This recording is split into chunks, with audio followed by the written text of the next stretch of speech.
for the final hour. It is 3:17, and we got a couple trades to keep an eye on. I have a double up alerts put fly that's looking pretty darn good right now. Trying to get this thing to pay us a little bit more. Let me see if I can get out of this trade for a little winner today. I need this thing to be at pin 45 or at 44.91. That's pretty good with the final 40 minutes left. Surprised it's not offering better credit right now. Between the two, it's offering some profit. I've got some net profit to show for it, but I'm trying to get this put fly to offer a bit more. So pending order I put it at $2. I'm taking this down to $1.50. Let me see if I can sneak in maybe $1.25 or so. Maybe $1.25 credit. See if this will close and take a net winner. $1.25 not filling yet. Let me put let's go $1.50. So max profit of this thing is $5 at the end of the day. If I'm right at the 45 pin price, let me go into my spot here. So I'm going to put this up. We're at 46 and change. If it cash settles around 45, that's fine. But if it's above 50 or below 40, that's no bueno. So I need this thing to be kind of right in that profit trap for me. Getting better, maybe $1.30 is doable. So anybody that's in my double ups, I'm looking to post an alert here pretty quickly. If it can stay in that trap for us, let's go $1.25. $1.20.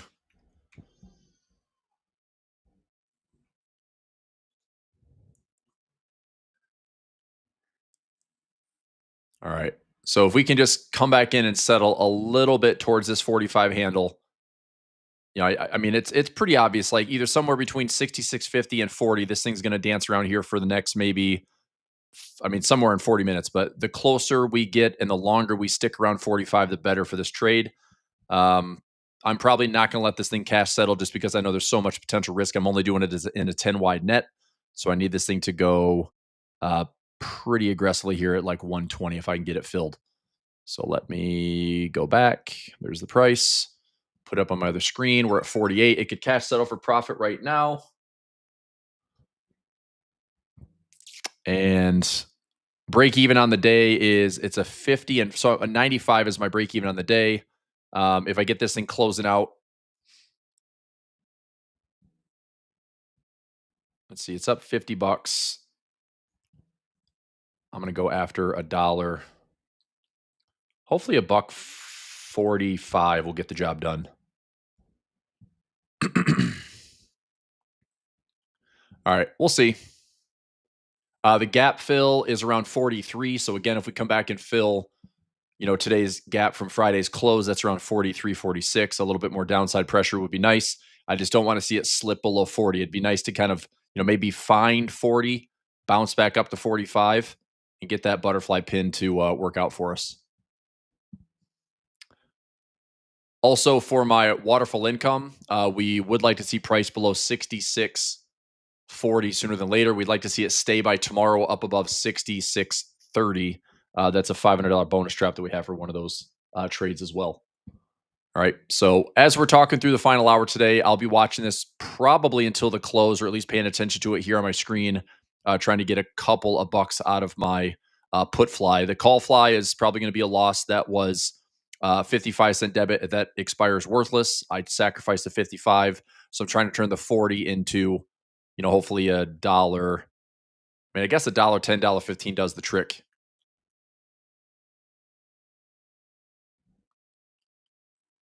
Let me see if I can get, that'd be a 70-cent winner. See if I can get $1.10.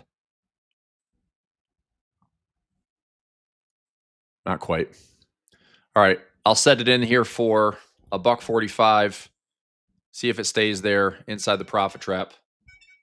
Want to see this thing going down to 45 or 40 if possible. DXY pullback, what direction, Andre? You looking for a pullback from the bullish side? I think the DXY has a bullish pullback, especially if we have some risk-off trading.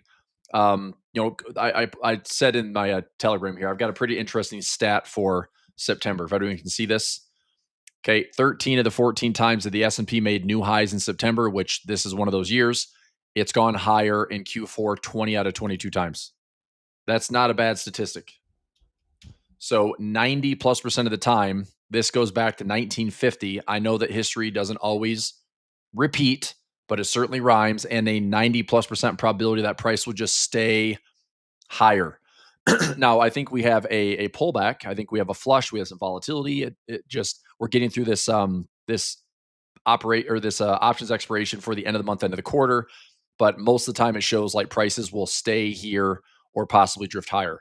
One thing I could certainly see playing out for the near term, if we go to SPX, would be we've had a lot of direction in 2025. We had a lot of direction down. We had a lot of direction up. Now, to me, it would make sense that a big move down and a big move up, it might just face some chop, right? And if this market rolls over a little bit, I think there is some technical corrections that could certainly take place. This is what I've been talking about for the last several weeks now. I hope we have a correction that at least gives us like 4 to 6%. Give eager buyers a chance to get back in this market on a technical basis. If it just keeps going higher and higher and higher, one thing I would be concerned with is that we limp into the end of the year and we might just continue to stretch and we have like a rough November, December, which would be weird for the holiday season. I almost feel like it's better to get the correction out of the way in October, let the market find its bottom again, work its way back up to the highs, and then maybe drift higher to the end of the year. So if we have all-time highs into Q4, then I would expect a reasonable pullback into 2026, maybe that February to April window, and we just keep kind of grinding through the near term. Okay, so we'll see how it plays out, but this is basically shrugged off a lot of pullbacks. I mean, we had a July 31st to August 1st pullback. We had another short term. Even over the last couple of weeks, we just haven't taken out a single low. This is the FOMC candle right here. So FOMC candle around 66.50. Last week's low is around 66.70. Is it a potential, low that matters? If the lows get taken out, is it a bit of a head and shoulders trade? Not like to put in a major top, but at least have some type of symmetry correction. And we go from high to low, break the neckline, measure symmetry between this 50 period and 100 period moving average. I'm going to be looking to position for some dips. So anyway, sell next man, go away. Yeah, maybe. Yeah, we'll see. I still think there's that window from February to April. I mean, if you get into a run, and I don't like the sell in May because honestly, if we get a high into April and May, a lot of times the high into April and May will last until June or July. I mean, that pre-summer push and that movement into summer, it's like that momentum can continue to like drift through June, July, August. That's why I was so surprised September this year was not really a pullback because we had such a strong recovery in April, aggressive rip in May, a follow through in June, another push higher in July, even a melt up higher into August. And this is a 4+% September, which has been pretty staggering to say the least. So anyway, time will tell. So, all right, 35 more minutes. Looking like that 50 zone is pretty popular right now. I'd like to see a retest of maybe 44, 45. I could get it. I could not. Otherwise, I'm going to sacrifice something on those put flies today. Gold. Yep, let's talk gold. So SPX, I expect some volatility. I'm hoping that we pull back and find this 50 period moving average over the next couple of weeks. I'd like to see this within the next 30 days. I don't really want to see price breaching, 6750 or 6800. I do have some broken wings. I've closed out a lot of profit on these broken wing butterflies. We did this in my daily profit play sessions. So waterfall's looking good. Waterfall's looking good. Broken wing butterfly to Friday is if price stays below 67. We've got some profit potential there for $1.10. This one is part of a bear call spread roll. This is waterfall strategy 2. Looks good. Waterfall strategy 2. This one is one that I rolled. The 40 and 55 bear call plus the 40 and 60 call condor. I mean, piece by piece, I'll manage this one through October 10th, which is out to not this Friday, but next Friday. Waterfall strategy 2. Today's winner. Double ups, couple of trades there. So actually, it looks like I've had all of my broken wing butterflies except for one close for profit. So I think that's 5. That's 5 or 6 broken wings that have closed for profit. And we've taken 90 cents out of the dollar for profit, $1 out of $1.10 for profit. All those have been good. I'm going to look at a trade tomorrow morning during my daily profit play. We might look at a non-farm payroll or post non-farm payroll and see if we can position for it nice and high, let it sit over the weekend. Maybe we can get up to like 6750 or 6800 coming into Friday, Monday. So that would be going out to the 6th. How high up can this go if I flip this around? I mean, delta wise, could I get something at like the 68? I mean, this is way outside the expected move. Can I go, you know, 95 by 68 and get a broken wing in here for a buck? It's offering 20 cents. I mean, I would take this trade out to Monday after non-farm. We don't get above 6,800. This is literally a 3 delta. I'm going to put this trade in pending for my daily profit play. I'll put this in for a buck 50 right now. That's going to be hard to fill, but I'll take it in for $1.50. That leaves me with an $8.50 risk. Probability of profit is pretty high. We don't get above 68. I think 67 is a decent resistance level. But I'll let this kind of just marinate for the next couple of days. If we end up like getting back to all-time highs, this might actually fill. But we'd have to go, 150 points higher for the week. And plus or minus right now is about 75. So I'm going way out of the money here. Should be totally safe mechanically, but I'll put it in for a pending order at a buck 50. If this gets filled, I'll make this an official alert for my daily profit play. All right, so pending order right there for a Monday, October 6th expiration, doing a broken wing butterfly. It's just pending. If it gets filled, I'll throw it out in my morning sessions. One thing for sure the market doesn't care about is tariffs. That's true. What they don't care about is tariffs. What they do potentially care about is a government shutdown. What they also care about is potentially, crappy job market numbers, which we have non-farm payroll on Friday. So, I mean, as Powell said last week, this is a low hire, low fire labor market. Doesn't mean that jobs are at risk, but it does show us the landscape. With immigration policies, we're not really hiring. What is hiring is healthcare and healthcare education services. That's about it. Tech is not hiring. It's that simple. The unemployment rate or the lack of getting employment post graduation is very, very high. So college grads are struggling to grab work right out of college. I think that's a really awful statistic. And if they're not working, that probably means they're leaning more on mom and dad to be at home and just trying to save some money and scrap. And that's always. I mean, I couldn't imagine coming into a very challenging workforce out of college when if you wanted a job, you had a job, whether it's in the career you wanted or just. I mean, obviously you can find jobs. It's just nobody wants to come into a side hustle like, oh, I'm driving for Uber or I'm working in a restaurant. It's not the most ideal choice as a college grad, I would say. But that's the environment, right? Do you have to let it expire in order to get the profit trap? Bill, it's going to be going into expiration. If you want the profit trap, you need that to be in the day of expiration. So if that trade that I just posted, it's not filled yet, so that trade isn't official.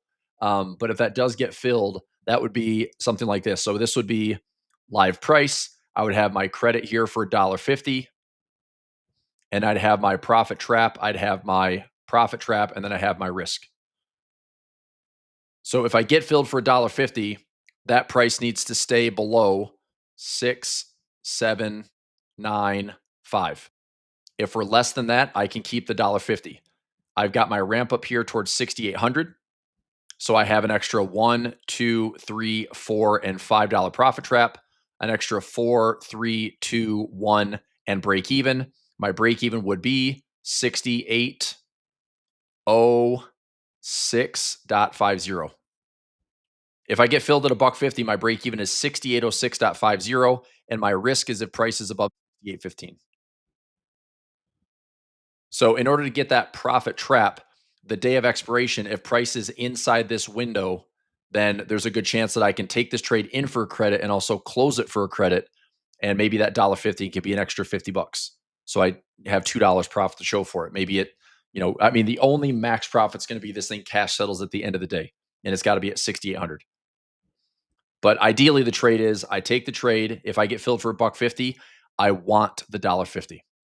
That's really what I want. The bonus trap is above and beyond. That's the lucky part of the trade.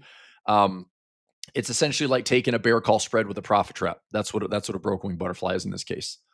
But it hasn't filled yet, so we'll see. Depleted labor force, maybe. More farmers have filed for bankruptcy this year than any other time. Ugh, that's awful. That's awful. I mean, I don't know if that's going to just require way more government subsidies just to keep them afloat. I feel like, I mean, financially, they put farmers at a huge disadvantage. You just have to take on, more debt, more inventory, more assets, uh, be bigger. I feel like you're running the risk of all these commercialized massive conglomerates that are like, oh, our seeds found their way into your land. Here's a you know, crazy 1,000-page contract that shows why we own your crops now. I mean, I don't even want to imagine how difficult and challenging that would be to just feel like you're completely overwhelmed with just trying to do more and having nothing to show for it. That's really, really bad. So I don't know. I hope there's something that offers some assistance or help. I'll be off the trade New York cash open, probably 3 days having a couple teeth pulled. Not okay. Yeah, I mean, make sure that the teeth pulled, and if you're on some type of medication, that you're not just jumping in and trading. Um, yeah, make sure especially you, Daniel, you want to be hyper focused with the trades you're taking with your precision and futures. So, all right, we have 27 minutes left. We're at 66.53 right now. I'm right in the dead zone in my call fly window. Call fly, put fly. It's dead to me unless we're around 65 or we're down below 50. So I want price ideally to be either up here towards 65 to 70 or down here below 50 and 45. So either I'll box this in. So I'd like to see price either up in here or in here. So if it's in the middle, it's a small risk trade, but I'd risk about 95 cents if I'm wrong.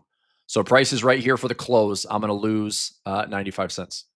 If price is in my window, I have a 10-point window here and a 10-point window here for a potential $5 winner.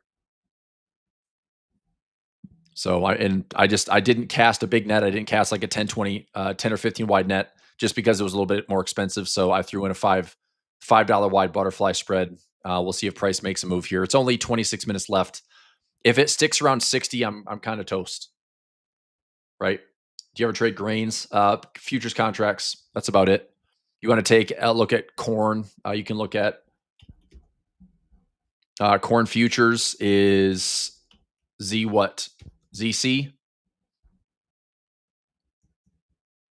Yeah, I mean, I've got chart alarm set. I haven't traded corn in a while because if I wanted to trade it, it would be, way down here in like the 300 zone. Let me see, and this is way down there, but could I have something on corn at 307? It's probably way out there, but let's go slash ZC. Maybe going out to summer. Let's see here. If I go down to 300, it depends. This could be a really expensive trade. We've got lows around 310. I mean, the strikes go low enough. I could go 310, 300, 290. This one's not terrible, but I'm not going to take this trade. I mean, a 0.125 credit gets me about $10. Not super stoked about that trade. If I go up a little bit wider, I mean, I'm going to risk like $2,000 on this trade. Risk 2,000. I've got a $500 profit trap. It doesn't even show up as a credit for whatever reason. I mean, I'm just getting like very illiquid orders, I guess. So that's about the only thing I would trade, unless it came down to the levels that I want. So example would be this: if we came down into, let's say, 320 or 310, a futures contract debit spread, I'd usually would trade options on it, no, not just buy the contract. I'm usually a futures options trader. So if we came down to a level like buy a call and sell a call, define that risk, and all you want price to do is at support go up. And if it does that, turn hopefully like 125% return on risk, and that's not too shabby. You said wheat, yeah, we'll go ZW. ZW.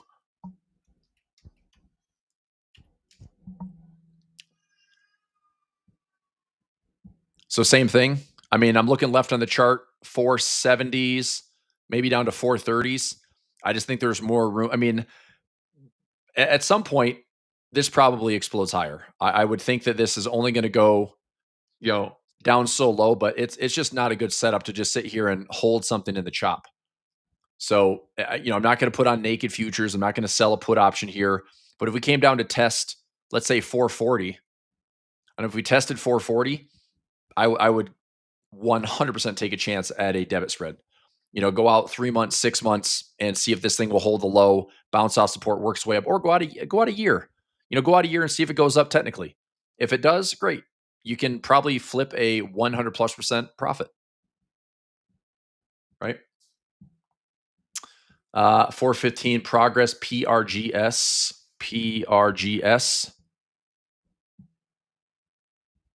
We take a look at this one fundamentally.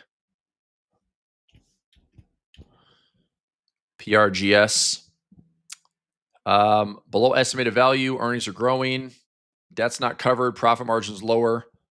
What's price to sales, price to earnings? Price to earnings 31 times. Fair value is 97. I mean, it's been on a pretty healthy discount here lately. Not exactly sure why, but give me 1 second here.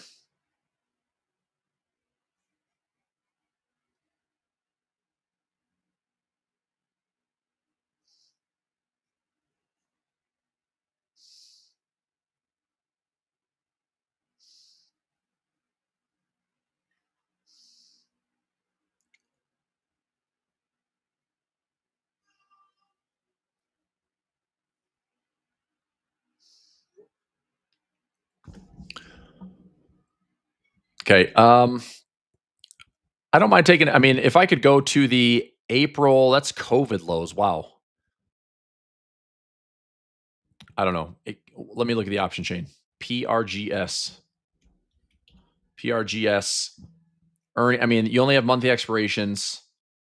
How much do we like this one? What do they do? Is this in semiconductors? Is this something in the hardware side? Mission critical business applications.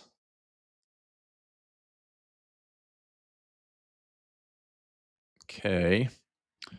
Can I get a COVID low at $30? Let's go out to end of 2026. COVID lows around $28. I could do there's like no bid price there. I was going to say the 30 by 2750 looks kind of nice if I were to buy and sell. It's not super liquid. This open interest is almost non-existent. We're trading at 42. There's earnings. We've got some open interest on the, in the 50 zone, probably 47.50 to 55. Put side $50. Let's see. I don't know if this fills, and I don't know if I want to own the shares. So, are you doing anything on it, Daniel? Do I trade lean hogs? I mean, again, man, all I do on futures is take a look at the prices and probably do futures options. So, lean hogs. Let me see what the ticker is. HE for futures. Futures to me is similar to trading currencies. It's very technical.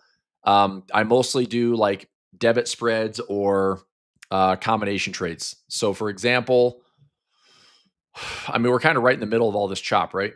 So, if we come up to the highs, can you sell, a bear call spread or buy a bear put spread? If we're down to the lows, can you do a bull call spread?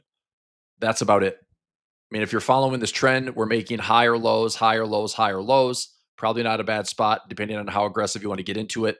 Does it come up to these highs and keep running? It could, but risk defined trades. So I don't like to just buy futures contracts, period. Like I'm not long futures, I'm not short futures. I am trading options. So it's just not in a spot that I would say I want to trade it. Not yet. But I've got all these futures in my workspaces here. So bonds, this is Aussie futures, Euro futures, British pound futures, platinum, palladium, corn, soybeans, wheat, copper, gold, silver. Okay. Hogs, I mean, yeah, I've traded them, but it's been a while. Okay. This week, earnings wise, Nike and Carnival Cruise Lines are the big earnings that I found. So we're at 69.60 on Nike earnings. They come out this week. Nike is a tomorrow afternoon, tomorrow after close earnings, and CCL is earnings. Nope.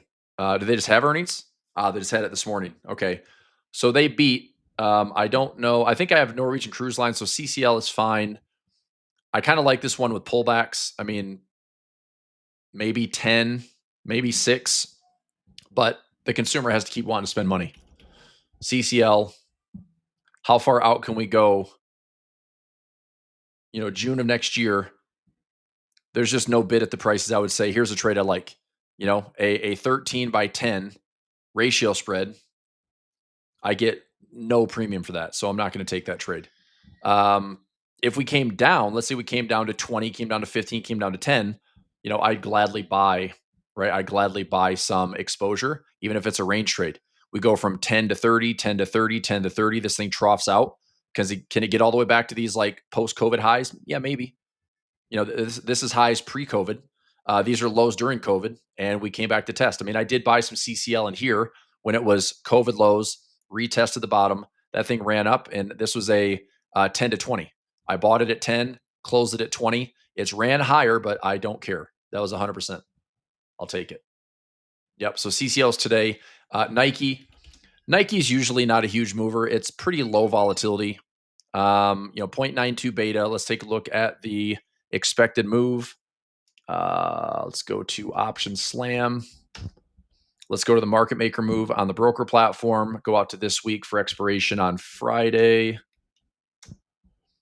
Nike for Friday the 3rd. Broker says plus or minus $5.47. Okay. I mean, it's a pretty high IV rank. It's just not a high premium stock. I've got some puts in. I still have some ratio spreads in Nike. They're doing fine. So the exposure that I have right now in Nike is we put this in for Project Options Edge. January 47.50 by 45 in for $1.06. It's up about 86% of that max credit. So I'm going to let this run a little bit longer.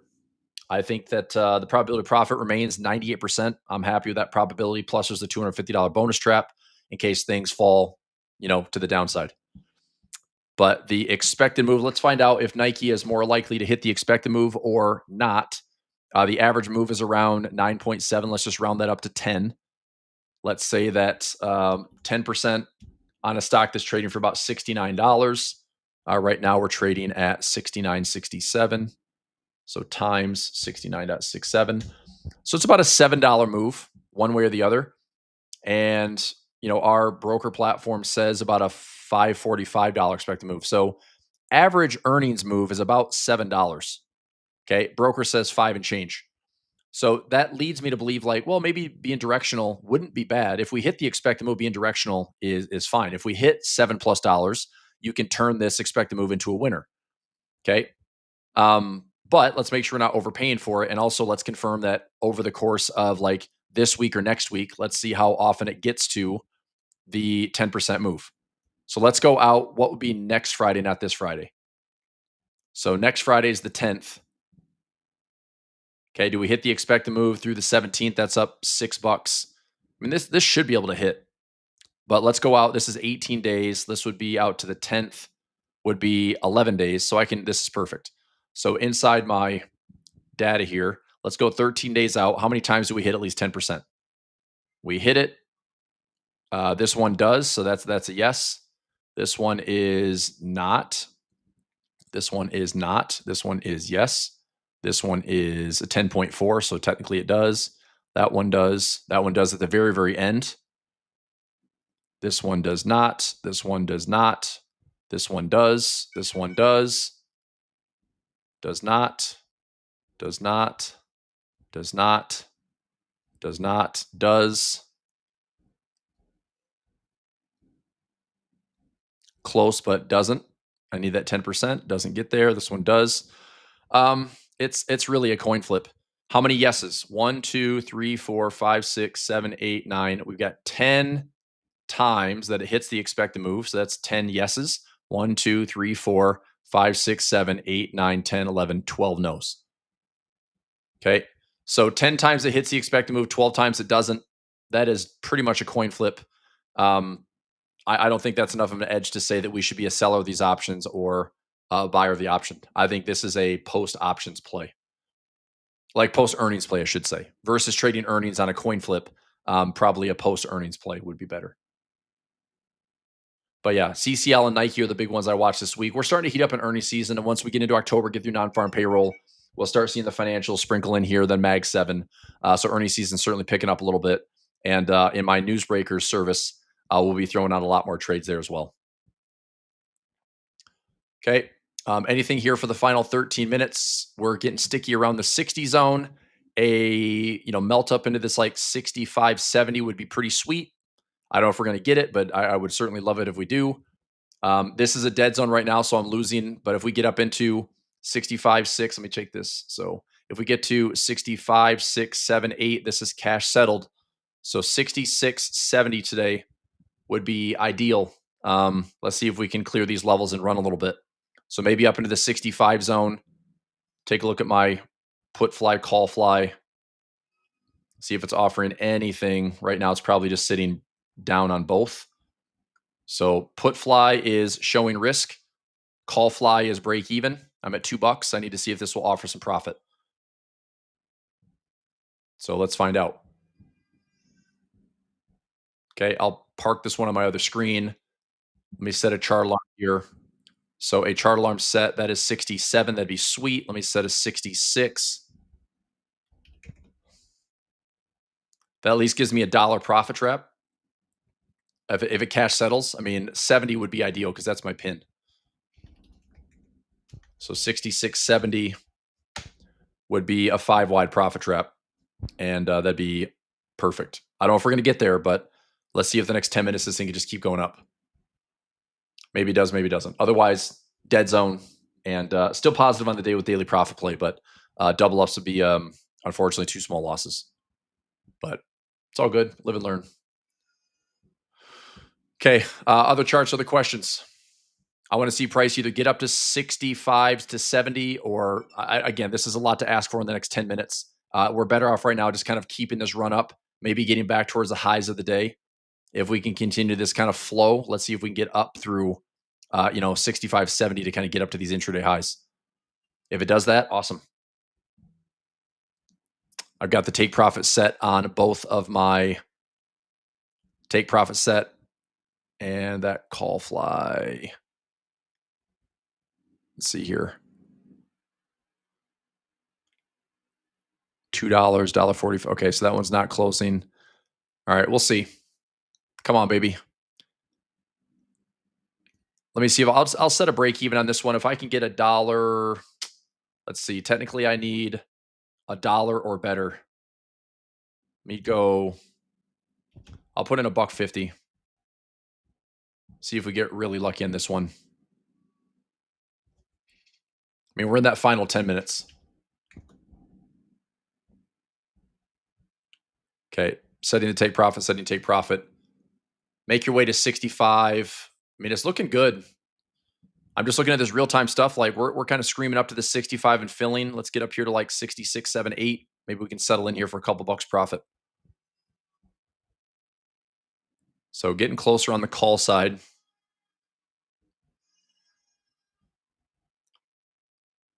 So it's profitable. I just want to see this thing trading over $1. Airlines. Lufthansa's do they have earnings this week? And what's the trade in what's the ADR trade? Is there a way to trade it in the NYSE?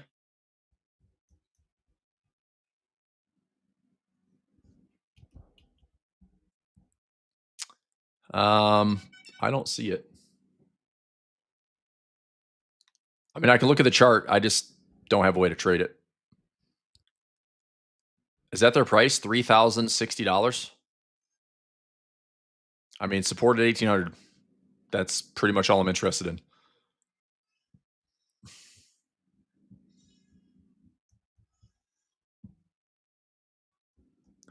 Okay. So let me check a couple more things here. Let's go to some gamma. Let's go here. Let's talk some market maker exposure. Let's go out a little bit farther for this week's expirations. Let's see what tomorrow looks like. Okay. Down to, I mean, that's a big level at 65. It is supported. This is positive gamma at 6,500. That's a huge level. All this like negative gamma. Okay, there's a jump up to like that's current price. 65 is a pretty big one for tomorrow's expiration. I'd say if we're going out a little bit farther, I mean, positive gamma, there's just like nothing here. Give me the ticker then, Sebastian. There's just nothing here. So the two levels I'd say 6750, which we had all-time highs at 6700 and then 6500. I know this is only out to tomorrow, but that's a pretty big range. You know, I mean, support at 65, resistance between 67, 6750. We'd obviously have to make a run to get back to those highs. We're creeping up to six. It's like we can get to 67 this week. You know, 40 points in a week is not that big of a deal. We can possibly test highs again. We do have this like 68.25, 68.50 as well. Otherwise, I'll go out to the third, Friday, and see what the levels look like now. Pretty big level at 67. 6,700, really large level for Friday. To me, that is resistance. I'll just put an R for resistance. That's a big level of resistance, if you ask me. So all this is, you know, this is child's play. The big levels are 67. On the downside, I don't see much. Going out to the end of the week, it's like, I don't see much. So I think what is scary is we might run up into 67. But if we start to see some cascading to the downside, we start to see any negative gamma, there is a lot of room for this thing to fall. You know, and again, that makes sense with the overextended conditions, you know, the 50-day moving average, all these, you know, 4, 5, 6% measure moves to the downside. I could see us falling aggressively. It's just right now, it's like, are we getting major resistance to 67? Okay. LHA. Or I'm just trying to find something I can trade. LHAG. That's futures. I mean, I don't even know what to trade, dude. LHA, I guess if you're a non-US trader, you can get a piece of this. So you're talking about an airline that's 7.76 right here. I mean, can you sell some puts at $5 and walk away? Is there, let me see if I can find it in the fundamentals. So I'll go to here, LHA. I mean, Snowflake looks pretty good. I mean, income-wise, I mean, airlines are pretty terrible to trade, but trading at 776 euros, going up to 26, I mean, it's way undervalued, but it's cheap enough. You buy it, you hold it. It's maybe supported well enough around the fives. You sell a put. So can I trade LHA? I don't even know if I have a ticker for this for my broker platform. LHA, LHAG. I mean, I can't even trade as an ADR. So again, whatever you can trade. I like options. If you could sell a $5 put, that's not a bad spot. I'd probably do like a 6x5 ratio spread. I wouldn't mind owning the shares, but you know, 5 to 7, 5 to 10. If you're really lucky, you get up here into the $18, $19 zone. That's euros. But I mean, otherwise, you can pretty well see on the weekly chart. This goes back to 1998, 1999. It's just been in a huge range for over 2 decades. So what do you do with that? You know, sell a put, bank on support, and then get paid to the upside. So not a bad trade, right? $5, $5.50 support. If it stays above that, make some income. If you want to own the shares, dollar cost average, not a bad spot. You take, you know, chunk one and chunk two, area one, area two, your break evens in between, hold it out for a recent high, hold it out for a run, you know, nice asymmetrical gain. You got dollars in here, and then your risk is below the support, which is a 25-year support level. So pretty sure we should be, you know, safe on the trade. But yeah, I don't mind it. I just wish I could trade like an ADR so I could sell some puts. That'd be what makes sense to me. Also, it's cheap enough too. So, all right, 4 minutes for the close. Looks like my double ups are not going to work out. We need like a big, fat, screamy 4 minutes here, 3 minutes. I need price to rip up about 10 points, or I need it to fall. I mean, I guess 10 points. I need a 10-point move in the next 3 minutes. Upside, we're certainly closer. It's just getting stickier at this 60 level. I need this to get above 65 or else it's dead. So lots of jockeying here at the end. We'll see what price does, but this is also the crazy wild west of zero DT. It's like you're either going to make a winner out of it or you're not. So that's why the trade risk was small today. No big deal. But obviously, I want to see a price can get into, and I positioned this. I mean, I did it the right way. It was like we had a gamma zone here as well as the intraday highs, and price was obviously in the middle, and it just stayed here for the day. But I thought if we can retest the highs or retest the gap level, and we tried. I mean, we tried to test right there, just bounced off. So again, maybe we get really lucky here in the final 2 minutes, but unlikely. So if this can work its way down, less than 66.50, I still have a profit trap at 45, but this needs to drop real fast. And I don't think we're going to get that in the final couple minutes. $10 in Doge and Shiba Inu retired. I mean, maybe. That's all it takes is $10.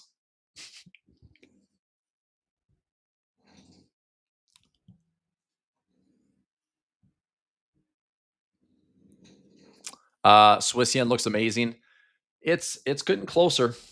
I mean, it's setting up for. I think the Swiss yen could be one of the best looking currency trades I've seen in a long time. So it is.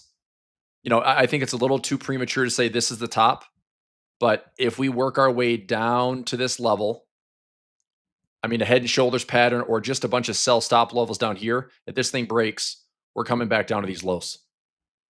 I mean, that's what's kind of nice is your stop loss is above, your profit potential is massive, and it doesn't have to stop there, right? I mean, this could be setting up for two large profit patterns, right?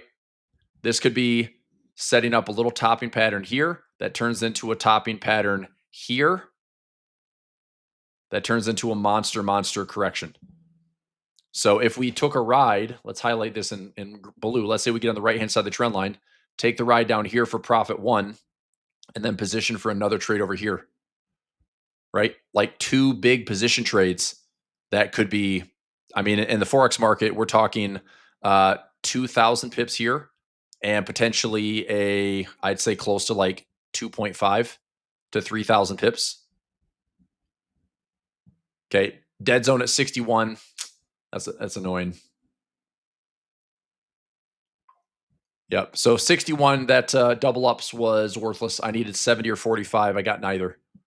So my break even window was very tight. I guess I could have taken a break even, but I was trying to go after a 45. I thought we'd hit that 40 level.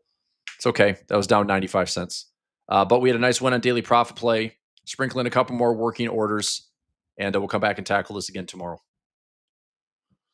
Okay. But yeah, Swiss yen looks great. I think that if we give it time, I'm telling you, give it time, this could ultimately give us a ridiculous opportunity for number one. What I also like about this trade is it's positive swap.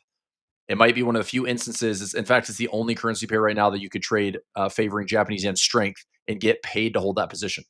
Depends on your broker platform. But I know for what I have with Oanda, if I'm holding this thing short, I actually would get some positive swap. Doesn't mean it's a guaranteed trade, but this is a yen pair. It is risk defined. But man, if there's a way that we can get position on this thing for a sell trade, price goes much lower. You put this thing at break even.